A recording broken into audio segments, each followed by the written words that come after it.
Welcome back to the Keep Going podcast with Vin Kennedy. I'm your host, Vin Kennedy. Today, as you can tell, we have a very special guest. And the guest is myself. You serious? This is a solo episode, and I'm going to recap my 100-mile journey, I would like to call it. Just the basics: who, what, where, why, and when. What was the Loopy Looper?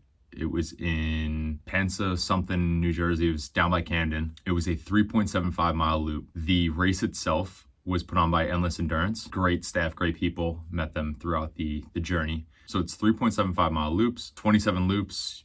You were supposed to end at like 101.25 miles. They had a 12-hour option, a 24-hour option, and then a 30-hour cutoff for the 100-mile option, which I was doing. The course was basically flat. There were two bridges that had a very slight incline. So everybody's like, oh, do you run the full 100 miles? No, you don't. You stop at aid stations or your own personal aid station, and you have to fuel up, you have to hydrate, or you just won't last. You need to fuel your body. Obviously, the thought of 100 miles was a lot. I've kind of went into my thoughts prior to how it came to fruition, how it kind of happened, but just really quick to touch on the prep. Absolutely smashed this prep. I don't think I even had a week over 67 miles. I think was my highest week, 68 maybe.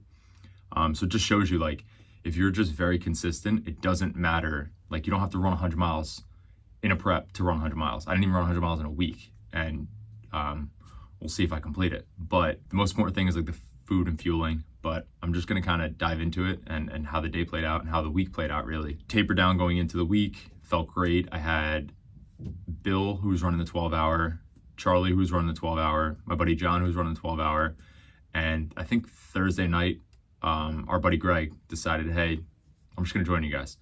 Now, Greg ran a 32-miler, I believe, on Wednesday night just for fun because he's a savage and he can, and just signed up. And he was like, hey, they're all going to do the 12 hours. So I knew in my head, all right, I have friends for the first 12 hours. And then after that, I knew I get pacers. To say I didn't have doubts the week leading up would be an absolute lie. I mean, it's 100 miles. I think you just don't know what to expect. And that's kind of the scary thing is, like, you know, you're doing 26 miles, you're doing a marathon. You kind of know, like, hey, the last few are going to hurt. And that's where you're going to have to push through. The race starts at 20.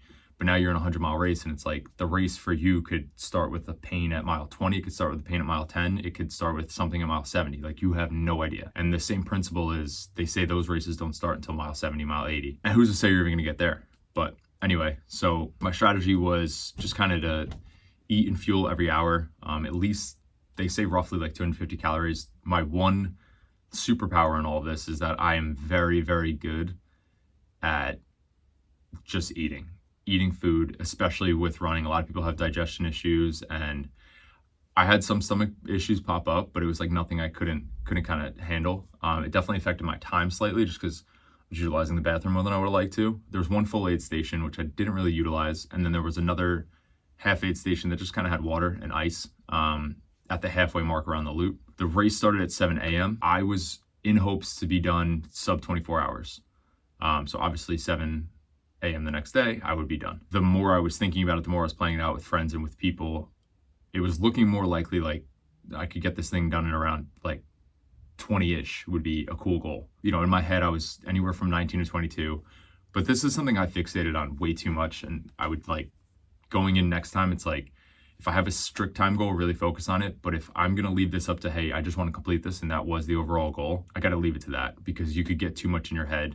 Especially you start mile 0 and you're looking at your watch and it's like, oh, I did 1 mile. It's 99 more to go. Like, you can't. The best piece of advice I would give anybody is you have to let the loop, the route, the out and back, the point to point, just let it consume you. This thing owns you until you're done. And if you try and play mind games with yourself to get out of it, you're just going to make it harder to stay in it and just keep moving. And that's what you have to do. 0 to 20, I was trying to stay around a 10-minute pace. It's hard for me, and it's a problem. Even on my easier runs, I find myself running a little faster. My heart rate does stay low, but that's something I have issues with in life. It's just kind of like slowing down. Going forward, personally, I think because of that and because of the way I work, why not utilize that earlier? I know I'm going to hit a wall, so why not run 8:45s if I can maintain that for 40 miles, 50 miles, and then move to the 11-minute pace and just hold that for as long as I can. I think I'll be able to bank time that way. And again, this is all trial and error. So I'll see kind of next 100-miler what happens to my body and give that a go. So yeah, my big like benchmark in my head to just break it into pieces was 6 laps. I don't know where I got that number from, but 6 laps to me was, hey, you'll be at a good spot here. And next we so this is where my stomach started to get a little bit of issues. I was asking, I had a crew. I forgot to touch on this. Definitely need to touch on the people. So it was my friend Drummett, my little sister Jen, my buddy Dan, my buddy Greg, and people came by. Mike Harkins came by, great dude. He's about to run Leadville, savage. My sister, her husband, Gerard, great guy, and my nephew, Grayson, who that was fun to see too. I would come around a couple laps and he would just be there, and I get to we yell at each other in each other's faces. I scream in a 1-year-old's face, and he loves it. My mom, my dad came, that was later on in the day. Kellen Matthews came by, good dude as well, and Nick Mullery, another buddy of mine. And it's just cool to see people come together for an event. And of course you're the one running the event, but it's a group thing. And especially when you're crewing, it's a real team atmosphere and team feel. Every single one of my pacers ran their own miles that day. Greg and Dan ran 50 or 40 miles. That's insane. You have pacers running an ultra. That's nuts. So that was great. So now every couple laps I was coming to the aid station and I would ask for electrolytes. And again, we didn't do a good job of this is the stuff I need and all of that. I kind of just got there. People got there a little later, and then the race started, and then it was we're figuring it out as we go. I've never done this before personally. I've crewed, but I've never been the one running. So I asked for electrolytes, and I don't know who it was. Doesn't really matter. It's kind of my own fault for not making sure. But I was given a supplement that I no longer use, which is G1M. Nothing wrong with it. It just started giving me, it would upset my stomach easily. It's carbs and electrolytes, and for some reason just runs right through me, and just anything else I eat after that is have to go to the bathroom. So I was given that around mile 20-ish, 20 to 30, somewhere in that range. And ever since then, it was every other lap I was probably going to the bathroom, if not every lap, which was so frustrating because now you're cutting into your time. Mile 20, I hit a runner's high, and I was talking to Dan. Dan's been here before. Dan ran 100. I paced Dan for 100. He's won a couple other ultras. And basically, I was texting while running too, which is something I do. It's also to keep my mind out of hey, this loop owns me. I need to just keep hitting this loop. I needed something to do. So I was texting people. I was on a high. I was listening to my favorite artist, Mike. I listened to probably the whole entire race. I listened to the guy. It's absolutely insane, but it's just how I work. And it was one of those things too, where I threw a podcast on for 5 minutes. It just wasn't going to work. So I turned it off. In this, I'm I'm going to give myself what I need to just keep repetitively moving, and that's it, because that's the name of the game, is you need to just keep moving. So my longest run prior to this was 36 miles in a day, and that was when I paced Dan. I think I ran 2 miles on my own, and then I paced him the rest of the day and ran 34. Outside of that, my longest run was the Grand Canyon. We did 33.7, so that's basically 34 miles, but again, that's hiking. So my longest run, actual straight run, was 30 miles through the Jersey Shore. We started in the Atlantic Highlands, went down to Asbury, and went back. Did that with a few friends, great people as well. Again, in this, you're just doing these loops. It's the loopy looper. You're literally losing your mind. And I'm I hit 31, and I was oh my God, that's PR. And then I hit 35, and I was oh my God, that's a PR. And I'm wait, I did 36 one day. So then I hit 37. I was oh, this is actually as far as I ever went. I've only been running for a year and a month or 2 months at this point. And the more people I talk to, it's uncommon to do a 100-mile ultra in that time. I'm absolutely not special. I'm just saying people are generally not as psychotic to just sign up for a 100-mile race after they've only been running consistently for a year. At 50, I get a pacer, and I know I lose my friends after the 12-hour mark. So obviously 7 to 7. So 7 p.m., I know I lose my friends, but that was just the next chunk that I could break into bite-sized pieces. Though even at that time, it didn't really seem too bite-sized. Now, something to note too that I messed up on, didn't wear sunscreen. Got a little burnt, and with that, I feel when you're out in the sun all day, it just wipes you out, and you kind of absorb the sun. And for that reason, I was just throwing ice on my neck, throwing ice on my head, all day long, dipping my hands in freezing cold water, which will come into play later. But just strategy wise, for what I said I was going to do, I brought sunscreen. So that was just stupid. But again, you're going to make mistakes. The biggest part to me with crew, so crew came in at mile 50. Again, 0 to 50, I was pretty good. Felt pretty good. It was also bothering me that I was going a little slower because I thought I could be doing it faster. But again, this is my first 100 mile. You have to be smart and play it smart and play it safe. And the big component with the crew for me is it's a team atmosphere. I'm not someone that's going to go out there and let myself down. But if you give me someone else that's holding me accountable, and first of all, they're dedicating their time. They're dedicating just like effort to help me, I'll never stop. And that's just kind of something that was just kind of ringing through my head. Like even when I was having doubts because of how long this was going to be or how kind of tedious it was, like the idea of like, hey, I have all of these people back at this tent, like here for me. It's like, and for this event and for us to do this thing, like you can't not do the thing. My buddy Charlie ended up only doing 6 hours. He also had another engagement that day. He hit a PR 30 miles. Buddy John hit a PR of over 50 miles. Bill, PR of over 50 miles. And then you have Greg. Guy runs an ultra on Wednesday, signs up for this race on Thursday, and smashes, I think, like 70 point something. He came in second, only be due to time, and he didn't know he was in the running for like top 3 at the time. So in the beginning, he was kind of just like coasting and like enjoying himself, which dude's just like, he lives on a cloud, and he's an absolute vibe. But that was like so cool to see and hear, and like it's something else that kept me engaged outside of being so stuck in my head and the idea of like this loop. Again, from that, now you surround yourself with this stuff, and it's just, you surround yourself with these people and these people doing crazy things, and it just makes your stuff seem normal. And when you make your stuff seem normal, now you raise the floor. And the ceiling is just, there is no ceiling because it's infinite. I mean, you're literally evolving and leveling up, and there is no ceiling at all. You just keep raising the floor of where you guys can possibly go. And it's so cool to have a community like this that just keeps pushing each other and me, honestly, and it just makes me better. As we progressed, I'm a very positive person. I'm a very uplifting person. So around the crew, whenever I would get to the tent, it's like, how you feeling? I'm amazing. I feel great. And then you get out on a loop with me, and I might get a little quiet. And mainly it was just because like things are getting tight.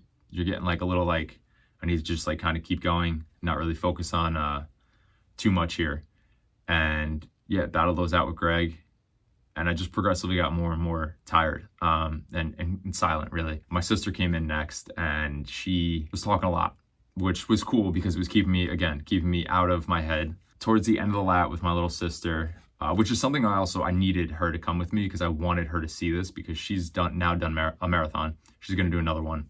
But it's like, where's your limit? Where's your potential? And it's like, why can't you find that? I want you to see me do this thing so it unlocks things for you. And that's kind of how I felt with everybody. And even people that have been there and done that, like Dan's done 100 miles, but I know to see me do this, it helps him evolve too. And he's got a big race coming up, and it's like, well, Vin just did that. Like I could do this. Just makes things possible for other people, just like he did with me in turn and even doing this race. But towards the end of the lap with my sister, I think we're in like the 60s now. I basically just went quiet, and she asked, she's like, do you not want me to talk? And I was like, yeah, we could do that. We could definitely not talk. She got a little offended by that, but again, you're in this, and that was the only way I wouldn't be rude. In my head, I was definitely being rude, but I would never vocalize it with anybody that I was with. But it's just one of those things where it's like, you're gonna hit these points where you just don't want to talk. You don't even want to, like, you don't want to be there. So definitely don't want to sit there and engage in some BS conversation, or even if it's a serious conversation, because your mind's just not there. Next, I would say Dan came out with me. I don't know what it is about that dude, but he just makes me want to work harder. Things really started to tighten up at this point. My hips, my knees, and the front of my ankles were just starting to really like get lit up. And I was fatigued, but not as fatigued as I was actually portraying. And again, that's a limiting mental thing that I now know and I was able to combat, but it was, in the moment, it was tough. And, we're around, I don't even know, I would say 75-ish. And you're fighting like this resistance of like, oh, I should be so tired. It's mile 75. And I wasn't as tired as I was actually portraying, which was pissing me off, honestly, because in my head, I'm like, you're being a little bitch. And not in like a David Goggins way, but it's like, you're stronger than this. And I don't know what exactly happened, but Dan kind of like was trying to get that through to me, because he's been in these spots. We would get towards the finish line of the lap, and he would keep going to the tent to refill like whatever we needed. And I would just keep progressing and kind of go through the finish line and then start the next lap. And I would walk the start because it was like up like a little grass area. Towards the end of that lap, I was like, hey, I'm just going to jog out and see how I feel. And this was after I probably didn't jog for maybe a full lap at that point. I was still, prior to that, hitting like 10, 11 minute miles, and I started to feel good. And I caught like whatever this would be, probably like my third win at this point. And I just kept going. And again, the lap's 3.75, and I would walk the bridges no matter what. Dan told me that early on. He's like, hey, walk any inclines. It's going to save you later. And for whatever reason, this whole lap, mile, and just loop, I just said, fuck it. Like, I'm feeling good. I'm going to just go.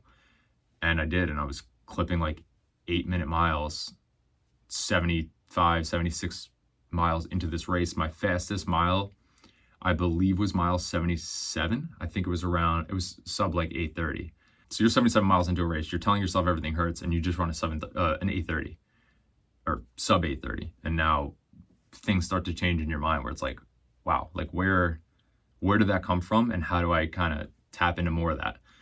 But on the back end of that, now Dan's filling everything up, trying to catch me. And I was walking this to start the lap. So he thinks, hey, I'll just grab this. I could jog over to him. And he tries to jog over, and I'm not there. And then I think he jogged a little further, and I'm not there. So he decides, hey, I don't know where this kid is. It's 77 miles into the race. For all we know, he could just be laying down, like, not dead, but really going through something. And so he sprints back to the tent and the aid station, hops in a car, and he's like, kind of tells my mom, he's like, I don't know where he is. And now my mother's panicked, and even my mom said that Dan had a little worry on his face as well, and they're driving around, and then you just see, they said in the distance, they just saw someone like going pretty quick, and he's like, there's no way. He was just walking. There's no way that's him. And they said they get closer and closer, and obviously it was me. And there's actually a video that I posted on Instagram as well, and I don't even know what I'm saying, but he comes to hand me whatever, and I'm just like, let's just go. And I would say around mile 80, low 80s, I began to slow down. Drummett joined me for a mile. My body was just telling me to like kind of relax. A lot of things were getting really tight at this point. Walked a lap with Drummett. And again, it was just one of those things where Drummett was trying to have a lot of conversation, and it wasn't going to work. I wasn't in that headspace. I lost that wind I just had, that momentum I just had. And again, it's just the ups and downs. And he was trying to talk a lot, and I was just, I think there were a lot of, yeah, okay, sure. A lot of that, and a lot of unanswered questions that from just conversation that was happening, because I just wasn't there. As far as like in a conversation, I couldn't be there because I needed to focus on just keep moving. In these ultras, you could do trails, which you're going uphill, downhill, and the climbing definitely hurts. The climbing takes a ton out of you. But what the climbing does is uses different muscles. So when you're doing a continuous loop that's basically flat, you're hitting the same muscles. So you're going to feel things a little more, because whatever issue pops up, it's going to get exploited over the span of you just continuously doing this thing. At mile 85, I was in 5th place, on pace for a 21-hour finish, and top 3 for men, and it was awesome. And I'm not even sure I knew that at the time. I think I was just still focused on getting it done, but I was like, I need to just sit down. And sitting down was probably a mistake. Now the sun's down, I'm sitting down, and my body thinks this is like, hey, we're done. And obviously we're not done. We have 15 miles left, but my body just, I don't know what happened. I don't know if it was my nervous system. I don't know if I went into like some sort of like, my body was like in like fight or flight mode, or just some sort of like, just got fucked. I basically sat down and I just started shaking uncontrollably. Like I didn't know I couldn't control myself. I think it was temperature switching, ice on me all day, being in the sun. And then just like, I've never been 85 miles into anything. And however many hours into the race we are at this point, I think it was like 1 a.m., 2 a.m. And this is usually when they say like people have a rough go. And boy, did I. It might have been midnight. Sat there for like 15 minutes, started sweating, but I was freezing. So I was like, layer me up there, throwing blankets on me. I'm sitting there. I don't even know if I drank water or ate anything. But I was like, just layer me up, and then I'm sweating, and they're like, you want me to take it off? Absolutely not. I'm absolutely freezing, and I'm shaking. So after a little bit, the shaking kind of gets under control, which makes me feel way better, because that was kind of freaking me out. I didn't know what to do. I didn't know if I had to go to the hospital. I have no idea what's going on with my body. I've never been here. So I kind of call over Dan, and I'm like, hey, you're the only one that kind of gets any of this. Like, what am I doing? What's going on? And he basically he went in Greg's van, and they kind of like crunched numbers, and they were like, hey, you have 30 hours to finish this thing. If you walk the last 15 miles after resting for 3 hours right now, you'll finish before the cutoff. And I was like, all right, so what's the plan? He's like, just try and rest.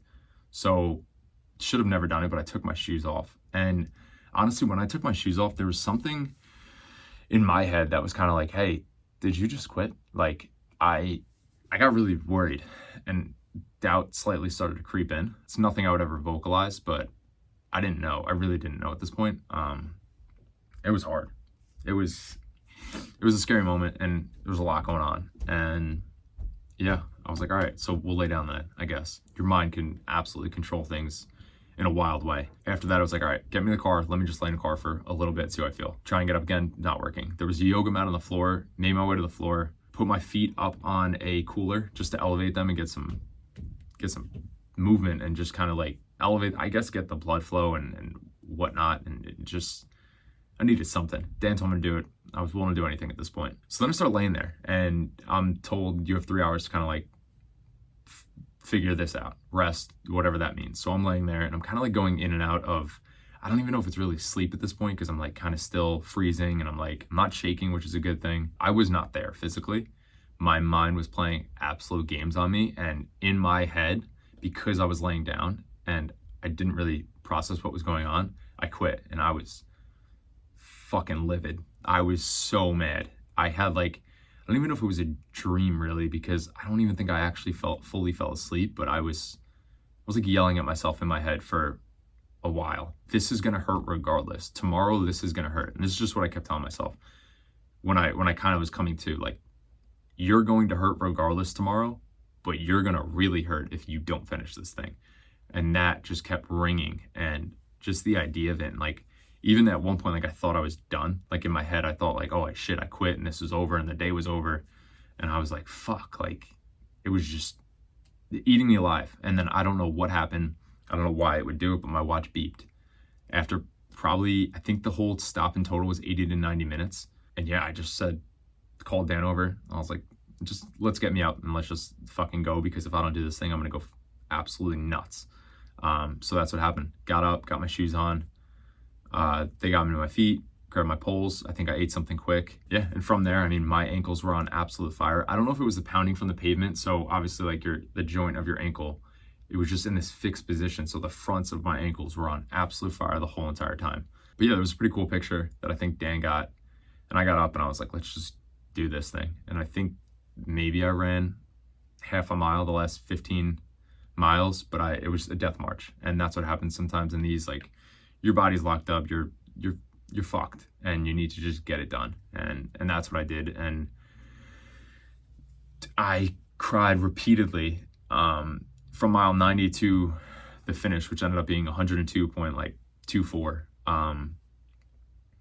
Just at the fact of like, hey, this could have been 21 hours, 5th place, 3rd overall for men. And you know, I still would have felt something, I'm sure. I would have battled something else, but it could have been a lot more minor than what I actually went through, and like all of the mental things I overcame. And this was just so much sweeter. To be able to get up after mile 85, where, like, I mean, hypothetically, like, I felt like death. Like, I felt like shit. I really thought it was over. And to be able to get up and have 15 more miles in the tank, and like, if that race was 120, I was doing 120. It might have been walking, might have been slow as shit, but it was getting done. Like, to have the wherewithal to now, like, be this dude that does these things and like just doesn't fucking stop. Like, it was so cool. I was like so like proud of myself, honestly, and the people that helped me, because like without this whole crew, without everybody that came and supported, like everything, all of it happened for a reason and played a part. And it was such a cool experience. And like, to, like I said, like, because it sucked so much, because it was the harder route, it made it so much sweeter. This is something I'll never forget. And it was like, I hope it impacts the people that were there helping me and getting it done with me, and that basically made me get it done, just as much as it impacts me, because this is something that like I'll always tap back into, of like, you were done and you got up and you did 15 miles. And it's not me, it's we, because without those people, without all the support, without everything that went into that day, that wasn't happening. I wrote down to run 100 miles in 2020, and that man would have never got up to do 15 more miles. in 2021. Like, I needed everything that I went through to do this. I think that's why these races are so special. It's like, I've heard it before that it's almost like speeding up life as far as living more time than just a day within these races. I think David Goggins says it's like living a week within 24 hours. And that's how this felt. I think I finished in 25 hours and like 40 minutes. Didn't matter. I finished. I think I came in 9th or 10th, something like that. But again, literally doesn't matter. Like, I finished. That was the big thing. I did 100 miles. I did what I said I was going to do, and I battled adversity along the way, and I grew and I changed, and I'm not the same man that walked into that starting line at all. And it was just such a cool and surreal experience. And again, like, the struggle makes it. If I coasted to a 21-hour finish, it wouldn't be the same story. It wouldn't be the same feel. I wouldn't have learned everything I learned. The thanks to the people that were there, anybody that came, supported, reached out, just contributed in even the smallest way to kind of make all of it happen I can't even express the gratitude for that. This was the coolest thing I've ever done, the coolest thing I've ever been a part of. And it's growing from here. Now, personally, recovery-wise, hips are a little tight, a lot better now. We're almost 2 weeks out from the race. Ankles are a little tight. Left ankle gets swollen after I run a little bit. So working on that. Have a foot thing going on, working on that as well. It's posterior tibialis tendonitis. They're all overuse injuries. To walk away with the minor injuries that I have, I'm very happy about and blessed for. And then the mental recovery. I mean, you're on a high for, I don't know, probably on a high for like 3 days. Like, I would just be literally sitting somewhere or like doing anything and just like giggle to myself, like, we're on 100 miles. Like, this is crazy. But then the drop off of that, the dopamine drop off of that is tough. Like, I wouldn't even say it was lows. I try and do my best to like combat the lows and just kind of like live baseline. Yeah, I mean, you just did a crazy thing. Your hormones, everything's all jacked up. You just did something that's not normal for 25 hours. And you're going to have a little bit of a wave. And it's just kind of coasting that, knowing it's going to come, and just keeping yourself grounded, doing the things that keep you right and focused, and combating it. Where I'm at, next is a sub 3. Sub 3 marathon, January 14th, I believe, Houston. We're going sub 3. This is another one that scares me. The idea of, I used to look at anything under a 7-minute mile as fast. And the idea of holding that pace for a marathon terrifies me. And that's why I'll do it. And that's why I have to do it. And I'm doing it in Houston. But again, it's one of those things where I'll do 40 of them. I'll do 50 of them. I don't care. If I'm healthy, I'm running a marathon and I'm hitting this goal. I put these things on the calendar, they get done. I put them on the schedule, they get done. If it doesn't get done in 2023 or 2024, it's going to be, I'll do it in 2025. And me switching and changing perspectives on goals, like sub 3 was always the goal, but I wanted to hit 100 miles. And knowing that I needed to change gears to not burn myself out is something I'll do. And I think it's a superpower to be able to do that and then know that I'm going to go back and smash the other goal. But yeah, it's insane what your body is capable of. And I'm just going to keep finding out where that limit is and where that line lies and pass it every time. Something else to note is, now that I've been biking a lot, Ironman's locked on. I'm doing an Ironman the end of 2024. Another one. That one doesn't even scare me. The idea of hopping off of a bike after 112 miles and running a marathon, like, that's some savage shit and just excites me. And I know it kind of sounds ridiculous and crazy, but it's just like honestly how I look at it. It's like, you're telling me I get to hop off of this bike and run a marathon? Thank you. Yeah, let's do this. I'm excited. I mean, I'm sure there's some stuff I missed. I'm going to recap an episode with the people that were there with me, whoever I could get in a room together and kind of do like a round table and kind of run through a lot of this, my personal stuff, but really the overall like feel and the overall group's opinion on everything. What a ride. Thank you for watching. Please like, comment, subscribe, share, and see you next time.